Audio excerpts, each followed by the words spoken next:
Welcome everybody to the Big Blue Biosphere Mural dedication time. You are so welcome to go get some pizza. There will be some beverages here in a short while. There's some solidarity tea right here. Take your hand if you want. But I think you can grab some food, come over here and sit down. They have just a little bit of informal presentations, but we have some guests here who we want to hear from. So make your way over here and we'll get started. Thank you. Joni Kleban, who has been leading our art projects for, gosh, I don't know how many years now, and I've asked her to say a few words about our process and about this project, and extend my heartfelt thanks for all the work that you've done to make what we do so beautiful and so compelling. Joni Kleban.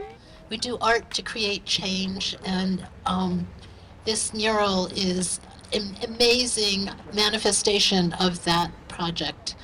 My feeling in the moment is that it's a really divisive time in our nation, in our country, and when we can focus on the art and the beauty that we bring in here, on the amazing history and science that's behind these images on the mural, the colors, the creation.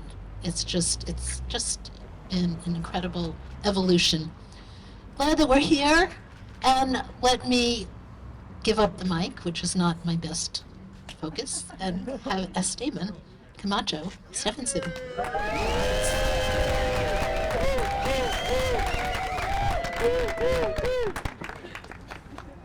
Hello, thank you for everyone being here. It's a time, it was my first time to acknowledge the land and the Kalapuya.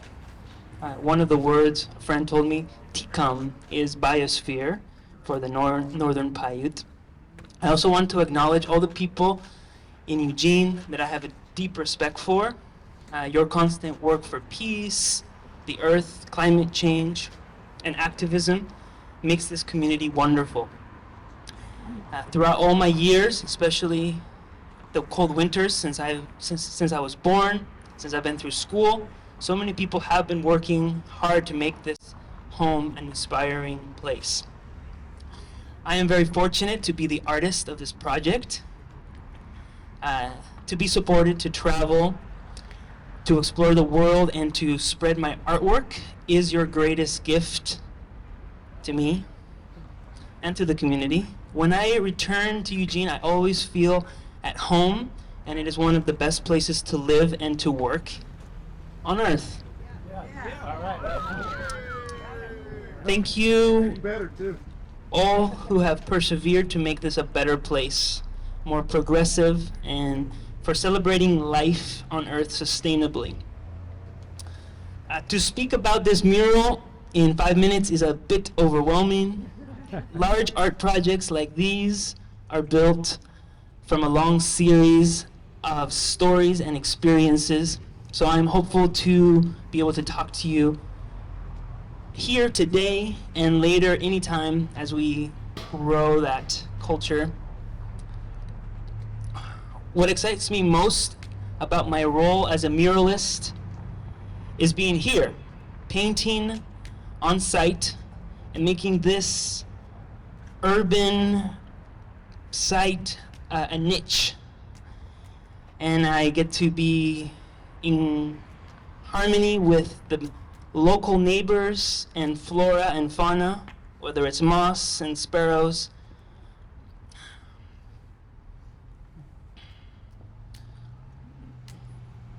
Ever since I was 17, when I first painted my first mural at the YMCA, I've been blessed by the people who walk by my work while I'm working and express their gratitude to me and to the people who I'm working with, my volunteers and my collaborators. 9 years ago, I painted a mural underneath these blue layers with our Children's Trust. And there's a small vestige of one of the children hidden in the continent. I would like to thank Paul Moore, the owner of Arriving by Bike, for understanding my creative process and the patience to have this project completed.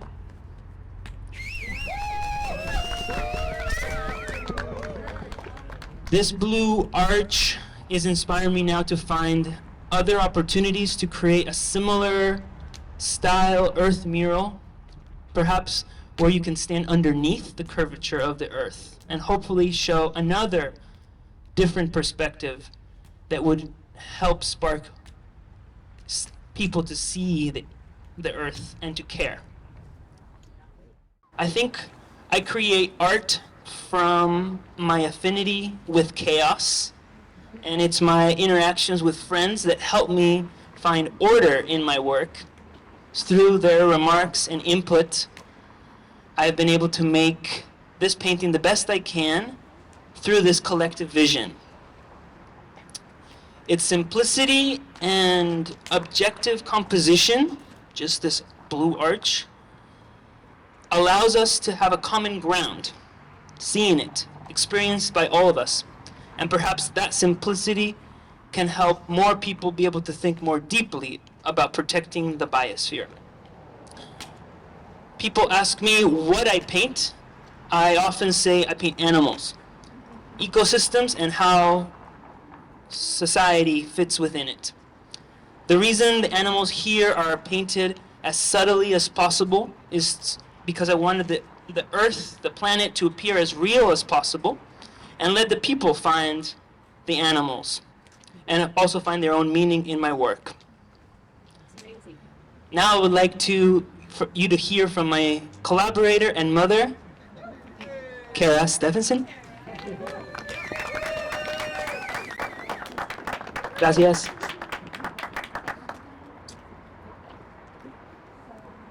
Well, hi everyone. I'm Kara, and thanks for coming out here today. I want to thank you first, 350 Eugene, for the opportunity to create this mural with Esteban and other young artists who helped us. Clover, Eva, Henry. I don't think they're here today, but there were other young artists. And I want to start telling just a quick story about our process from painting in the summer.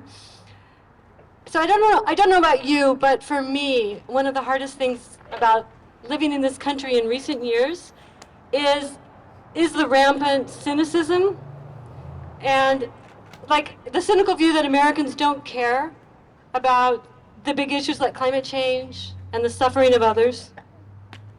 I have always hated being spoken about and lumped into groups like that, the group of Americans that don't care. So that's why painting on this mural meant so much to me in the process, because every day we painted here, people I had never seen before or since passed by honking their horns and waving their support, showing us they care. Sometimes people walking stopped to tell us how much they loved it, some with tears in their eyes.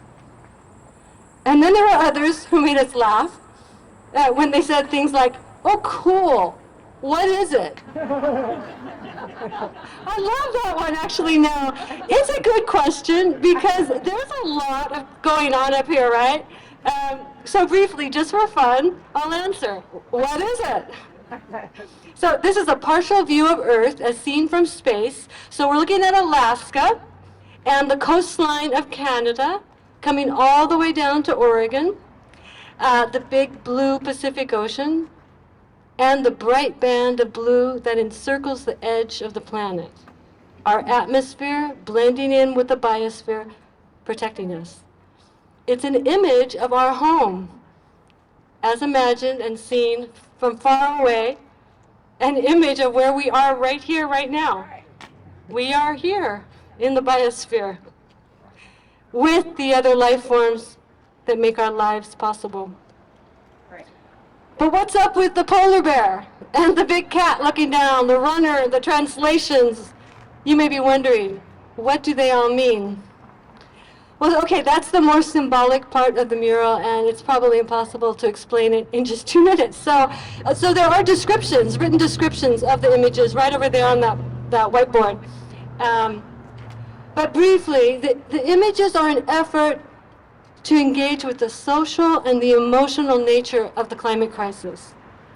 So the climate challenges demand our greatest effort now, our utmost. Like the kind of effort you sometimes see in great athletes striving to win a marathon, that kind of intensity we need.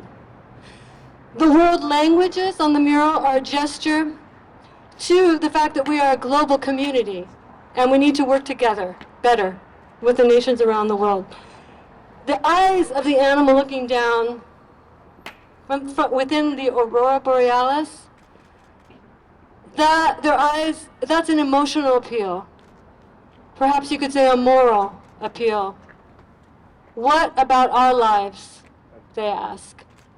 What about your own? What about the future of the earth? Do you care? Do we care? Yeah, we care. And what will you do? Last paragraph here. So finally, we worked hard as Esteban, especially with his skill and vision, to make the mural beautiful. To make the mural beautiful despite the threatening nature of the crisis we face. Because beauty has the possibility to touch our hearts and inspire us in ways that reason sometimes cannot. I like philosophy, and I just read a little book called On Beauty and Being Just by Elaine Scarry. She describes the power of beauty on us this way. When we come upon beautiful things, they act like small tears in the surface of the world that pull us through into some vaster kind of space. The inner space, where longings for other good things like truth, equality, and justice also reside in us and well up sometimes. So the mural is an effort to echo that call, to create beauty that asks us to remember who we are, who we really are, to re-engage with new purpose, and to do our utmost to protect life on Earth. There are many Americans, young and old, who already do this. And I am grateful to have met many of them in the folks who work and volunteer with 350 UG. Thank you everyone for being here today.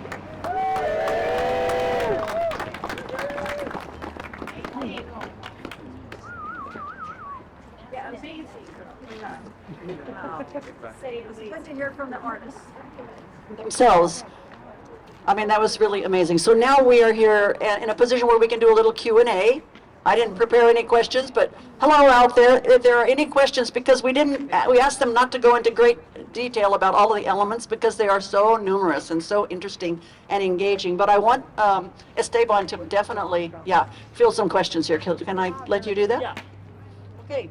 I have a basic question. I have no answer, but others might want to know. Where is Eugene on the mural? Oh, there's the picnic table. There's his dot, and you have to find it. That was a trick question. That seemed a little bit like a trick question, but it's really, really there, and it's my favorite part of the mural, even though everything else was so amazing. Other questions? Does everybody see the aurora borealis? That stands out really good when you're farther away. And I don't know if you knew that the words down at the end sort of are luminescent in the evening. So Esteban doesn't usually put words. He doesn't need words on his art. But we said, well, we like words, and we think people will read words, and so we had an agreement. And we think it came out really beautifully there. So, yeah, are there questions about the runners and the small animals or the technique that is really interesting that he employed? Yeah, and then stop.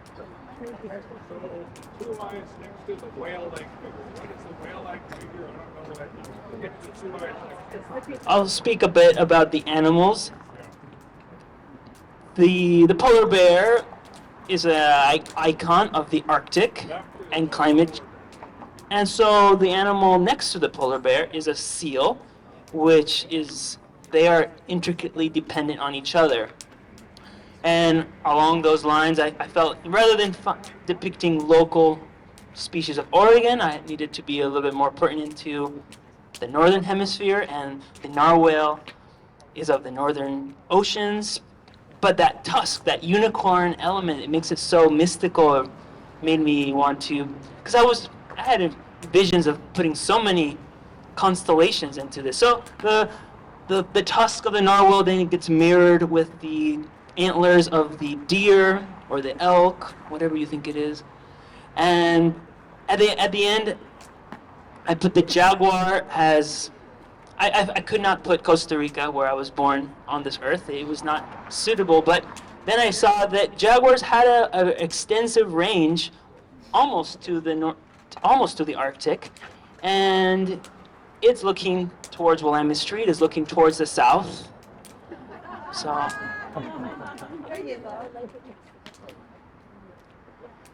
So I wrote Biosphere in Icelandic, which is super faint, the freaky, and then in Greek and Russian, and I can't see, maybe Spanish and German, English.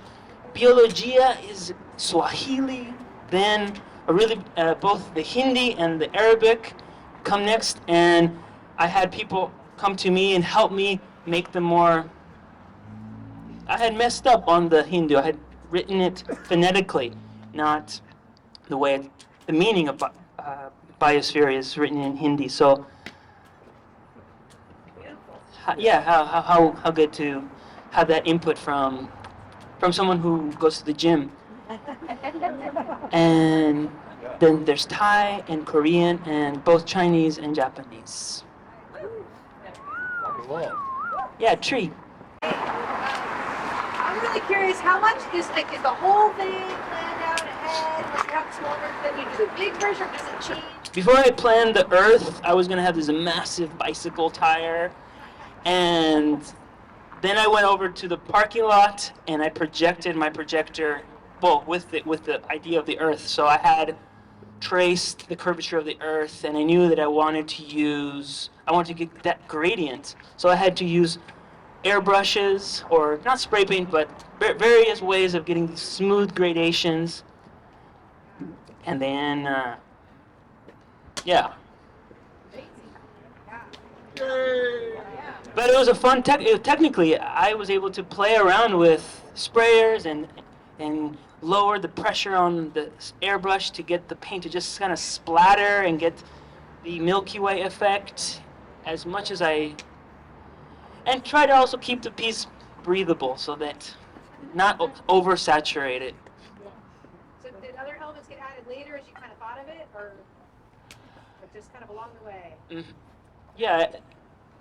Yeah, it's open. It's the planet, so it can take whatever I could have painted on it. But I also wanted it to keep it as blue as possible. I felt that in Eugene I wanted a blue mural, so that's one of the. Is that you? The runner? The runner is from a poster that my father made design in the early '80s for one of the first Nike posters ever. And we have this whole history with running, and so it could be me or him or Prefontaine, or actually it's probably Rudy Chapa. Yeah, Claire. Yeah, I just find it so impressive that this mural, you didn't just have a big flat clean canvas, you have all these kind of obstacles, but did that become part of the mural itself, is having different textures and windows and pipes as part of it? The curvature of the Earth was what inspired to use that design to try the incongruent wall together. If I was a different design with focus here and focus there, it would have just been broken up by the windows. So I think that's why, again, I've been focusing on the simplicity of the Earth that ties the whole mural, because the staircase and the windows and the top, but luckily it works. Thank you, everyone. Any other questions? Okay. Thank you very, very much, everybody. Thank you, Esteban. Kara, I know you were trying to get your mom, Betsy, over here. Betsy. I want to say thank you to Esteban for making and having such talent that he shares with us by doing the art. So every time we go anywhere near here that we're driving, we look at it and we say, oh, look at that. You know, it's really, really, really, really wonderful to have such wonderfully talented children and relatives. And friends, you guys out there too, for heaven's sakes. So my mom, she got us started in this art activism business. When I was in I was in grade school. There's a picture of me smiling up at this older man, and I had this look on my face as if I'm looking at like the Pope, and it was oh no, I'm forgetting his name. It was Wayne Morris. It was because she was organizing back in the 70s. So this is where it all started. My mom, Betsy. Thank you, Mom. Thank you, everybody who came. We love you. We'll see you in the streets.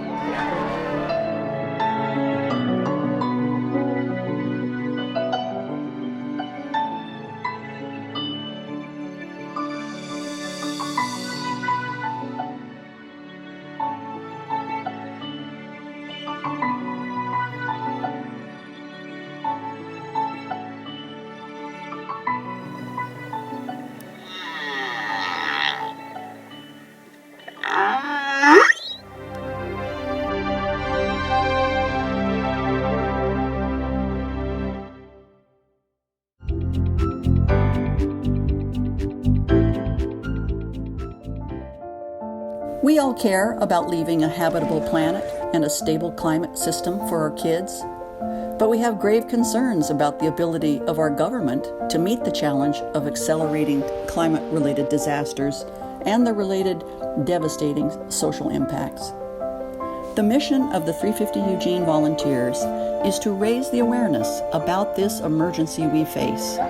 We want to show our community the ways we can personally and collectively address the problems and then take whatever actions necessary to drive our decision makers to take bold action. We are going to need solid plans with carrots and sticks, and we need them fast. There has to be grid resiliency through a balanced source of hydro, wind, solar, battery pack, backup. There also has to be action. Our primary work focuses on advancing policies that end our reliance on fossil fuels. We must transition to 100% clean energy. Our buildings and our transportation must be electrified. It's a really big change, but we can do it. The tactics our grassroots group uses include education, from tabling to presentations, events, panels, public art projects, demonstrations, and sometimes nonviolent civil disobedience. We work with young and BIPOC groups and many coalitions so we can build a broad, inclusive, and powerful movement for the change we need. Thank you for your support.